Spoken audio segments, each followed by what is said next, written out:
So yun, after workshop sa CBC Cavite Bonsai, nandito tayo ngayon sa Bulacan.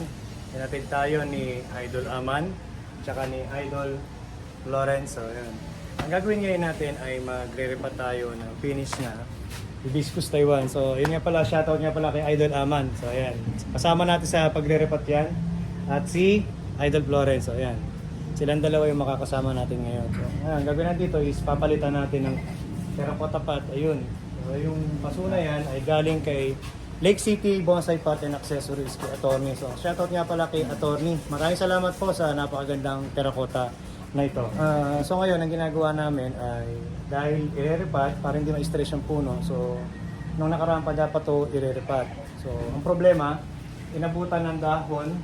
So, para hindi ma-stress yung puno, magtatanggal muna tayo ng mga dahon, magbabawas tayo para hindi ma-stress to. Dahil maraming tatanggal ugat dyan, yung mga hair roots niya, so babawasan niya. So actually, nung last year, nirepat din to, nagbawas ng ugat, tinanggal yung malalaking ugat.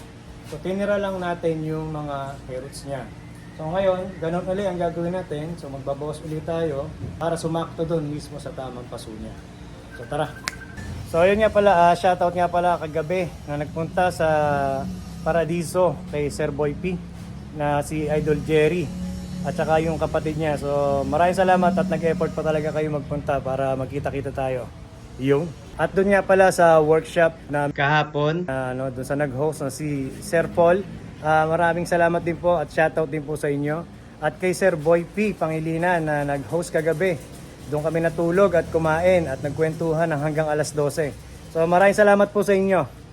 So yan yung ginagawa nila ngayon, nagbabawas ng dahon sa mga twigs, tinatanggal yung mga malalaki. So may natitira naman na maliliit kagaya niyan. Ito nga pala si Sir Aman, artist to ng CBC. Ayan, siya yung umiikot doon sa CBC. At ito naman si Idol Florence. Hindi ko alam kung ano iniikot nito doon. So ito na mga idol, yung hibiscus. Tinanggalan natin yung kanyang training pot. At kung natatandaan nyo, ito yung pinost ko sa reels na tinanggal ko yung malalaking ugat. At yun nga, kaya natin ni-remove para matira yung mga hair roots. So mapapansin nyo, ayan, puro hair roots na lang yun nandyan. So magbabawas tayo dito para sumakto doon sa terracotta na yun. Ayan, binabawasan na nila ng ilalim. Ayan, salamat sa dalawa na to.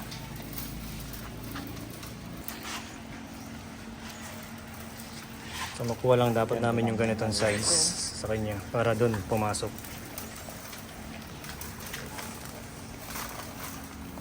Teka, kahit Lawrence, baka sumuha nila. Sakto lang. Ayan. Nakita nyo ito? Tatanggalin natin yan. Yung malalaki na yan. So dapat ang matira dyan, puro ganito lang, yung hair roots. Dahil yung hair roots, kagaya nito, ito yung mga kumakain. Oh, ngiti ka naman dyan. Masyadong seryoso. Masyado ka naman focus sa ano eh, no? Natutulala si kay Florence. So, ayan, tingnan mo ito. Ito yung mismong process niya. Ito yung process. Kaya ganito dapat Ito yung mabawasan dyan. So, please, for distansya niyan, bawat ka na talaga.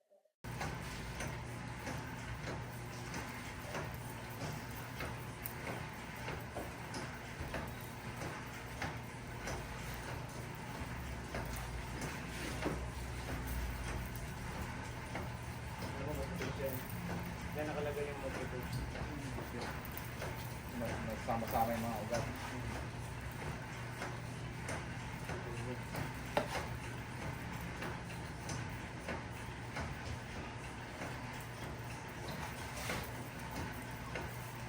Ganda ng mga nag-i-market.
you?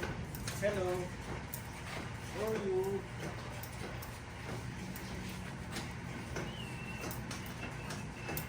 Oh.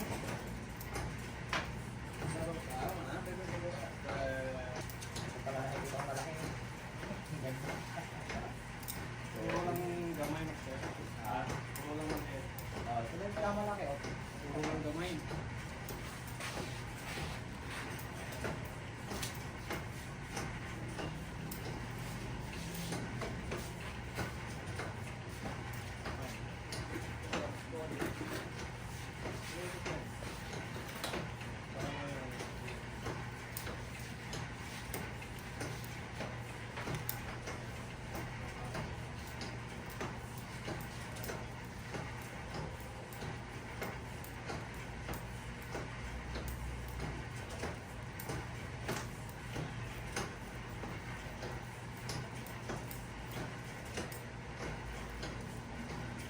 Yung tumulo ka pero ito yung nag-ibig.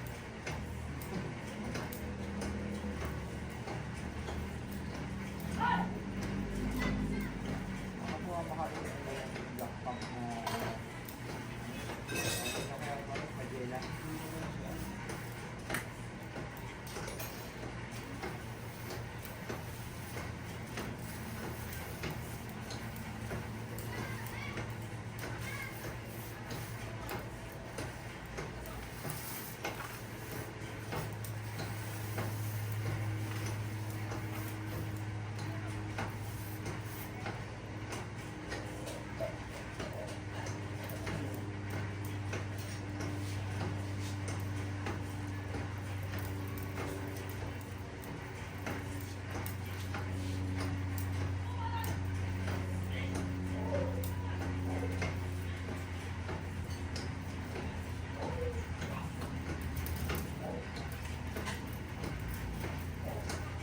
Ano ba sir? May pangalan din?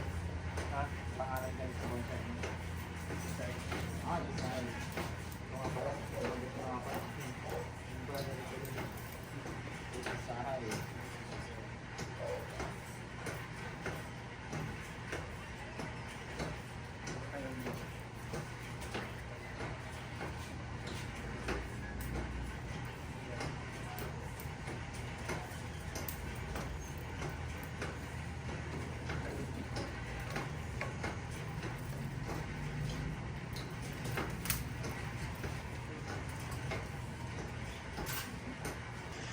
So ito yung sinasabi ko na kung di ko to nirepat nung last year, may malalaking ugat yan at ililipat na natin doon sa tamang paso niya. Sigurado ko na magbabawas ako sa taas kung may malalaking ugat. Ngayon, napansin nyo? Walang malalaking ugat, di ba? So ito na yung time para mailipat siya doon ng tama. So hindi yan stress. Imagine, no? Ganyan kalaki yung taniman. Tapos ito yung natira. Ganyan kaunti na lang, di ba? Sige. Angat.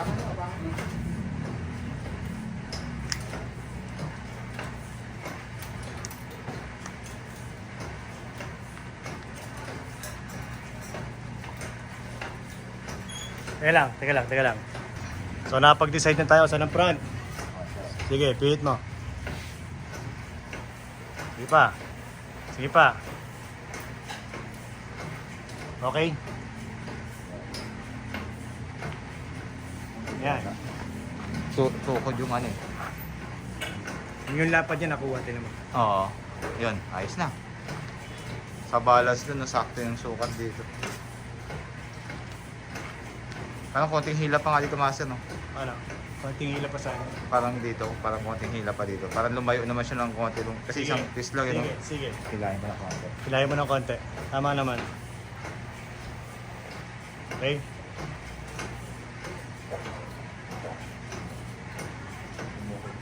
Yun. Ayun. Masarap sa mata.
sinama sa lupa lahat.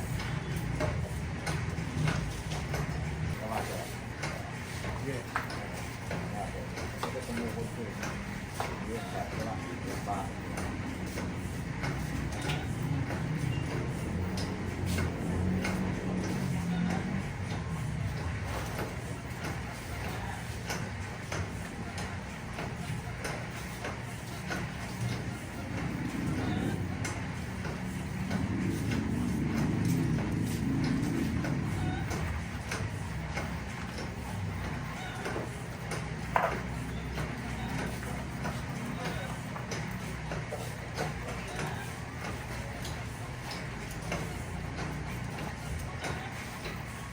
Ano yung sisikan nito master ano? Ano, what? Tubig o... Tubig. Tubig lang. Actually, hindi ako nagaganyan. Oo. Kaya ano? So, ang ginagawa dyan, Ako 60 lang yung gas tubig eh. ang ginagawa dyan, ganito. Ganun, tutusok. Oo. Ginagawa. Oo. Ayun. Hindi siya yung puro ng puro na ganun. Oo. Hindi na tubig parang kumuha.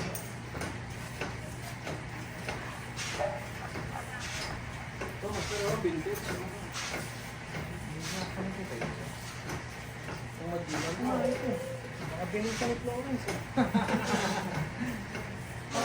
Tigisa tayo, di ba? Ako kami ka naman. Lahat ako dito ng Milo.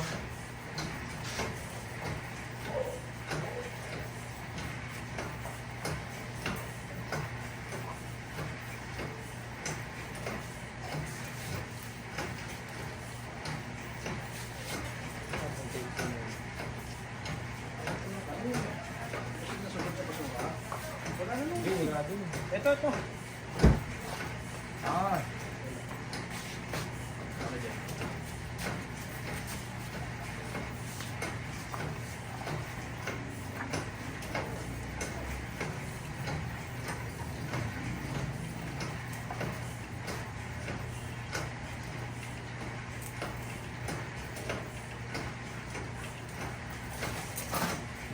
Ito mga sir, ano? Magdadagdag pala ng seal para natural pa rin na nakaangat. Hindi siya yung flat na flat. Kaya kasi pinalaw yun eh. Oo.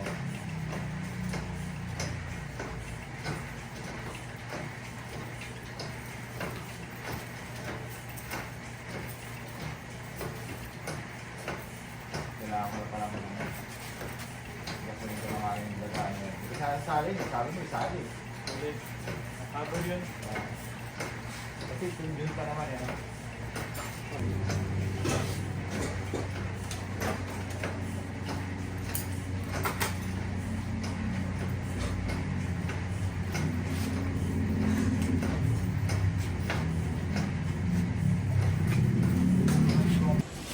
So ayan mga idol, natapos na natin ang pagre-repat kay Tisay Hibiscus. At ito nga pala ay nagpapasalamat ako sa dalawa na to na member ng CBC, Cavite Bonsai Club, si Sir Aman, Sir Florence. So silang dalawa ang naging katulong natin sa pagre-repat na to. Natapos natin ng matagumpay. At nung una akala ko hindi sakto yung paso, nung naisalpak na, saktong-sakto pala. Ganito lang mga idol ang aking video at maraming salamat sa inyong suporta at panonood. Yung. Ayos. Ingat kayo ingat. Bye-bye. Thank you.